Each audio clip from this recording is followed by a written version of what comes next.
Beside the fact of the story, that we'll talk about a little bit about the history of this, he is very, very well known for one thing. The way how he makes film, he is known to make long take. So whenever he shot a film, he does not cut the scene. Sometimes you will see the whole scene with no cut, which is really extremely rare, because when you don't have a cut, you know what does this mean? It means you better not make a mistake. You know? And he was a kind of thing, he was a terror. They say he was a terror on the set. If somebody did something, he fired them. So extremely demanding. And the last thing, just to realize what kind of filmmaker he was, when he was shooting long scene, he did not go to the bathroom. Pretty crazy, right? So he had a urinal with him. I think it's really, just to show the extreme of what he was for me. So he stayed long hours, extremely demanding, and this is kind of a director. You see people who have been driven by the art of a passion to be able to make this, this masterpiece. Today is really a masterpiece. So after you have the background about like the idea and the stories and everything else, we'll go, you watch the film, because film is an emotional process. Film is a connection, personal connection. Not everybody feels the same way. Always, the same film can be seen by some people as a masterpiece, and from other people as the worst film of their life. And I give you two examples: Bergman, Antonioni, some of the great Iranian filmmakers too. For some people, these are like catastrophic, and for the people who are cinephile, they are the greatest film on earth. So whenever you see it, it's you. You are connected to the film.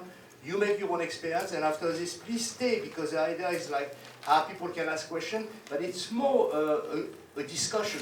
And we're going to discuss and try to see what comments you have, and how do you see this, and how do you feel about it. And hopefully when you come out different than when you came in. When you come to a film, if you come out and somebody says, how was the film? You say, oh, it was cool. No, I want you to come out of this and saying, I was moved by this, or this really just made a difference in my life. More you talk about it, more you experiment something emotionally, and more you are touched by an art form.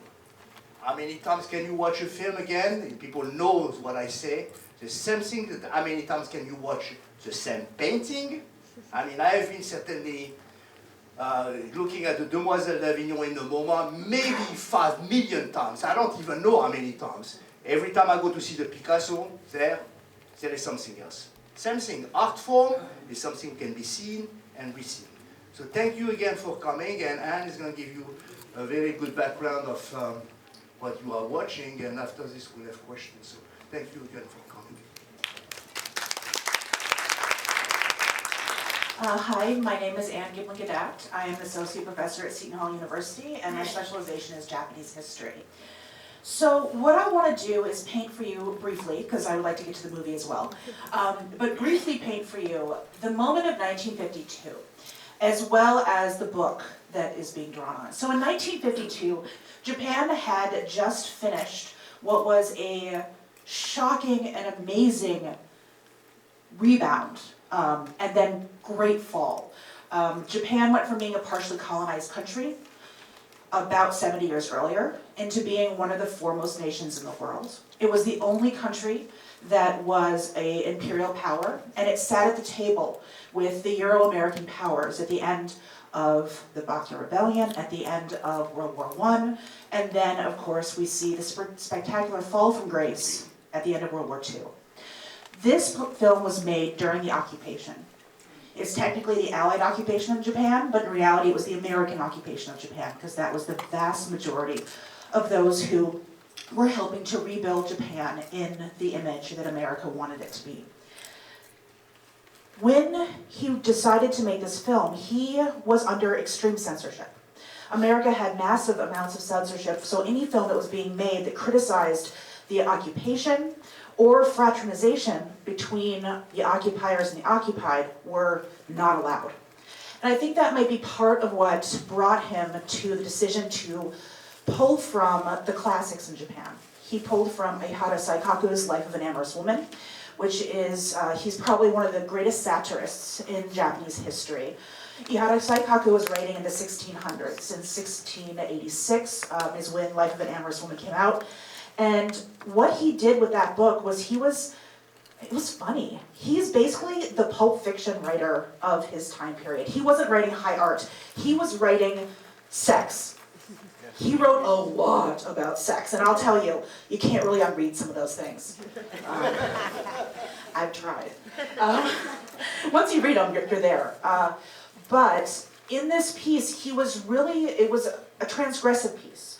Because what he was trying to do is he was trying to work against the status quo for women in this time period, where women were born into a certain class, you lived your life in that class, and you died in that class. Oharu doesn't do that. She jumps from class to class all throughout the book. And so I think when Mizuguchi chose this piece, he was interested in the idea of gender. He was interested in the idea of transgressive gender, but I also think he was influenced by his sister's experience. In Japan, prostitution was common all the way up through the modern period. Oftentimes, women from poor villages would be sold into prostitution. And it became even worse during World War II. During World War II, one of Japan's greatest war crimes that was largely unprosecuted by the Americans was that of the comfort system. These were comfort stations that were set up in Japan as well as in the colonies that brought in women, usually against their will, occasionally volunteers who didn't know what they were getting into for Japanese women, and they were there to service the Japanese troops before and after large military engagements.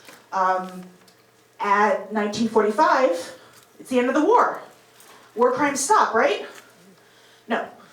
The comfort stations stayed open, particularly in Japan, and they continued to service, but this time they serviced the American servicemen. And it was done with the consent of the Japanese government and largely known to the Japanese people because it was seen as a patriotic act for these women to join the comfort stations or remain in the comfort stations while the rest of the Japanese women would then be safe. So I think that this piece and his choosing the life of Oharu is deeply a political statement. It's one that can't be censored because it's from the 1600s, but that it is profoundly about the moment in which he's in. So with that, I'm going to let you guys watch the film as it was meant to be seen on the big screen.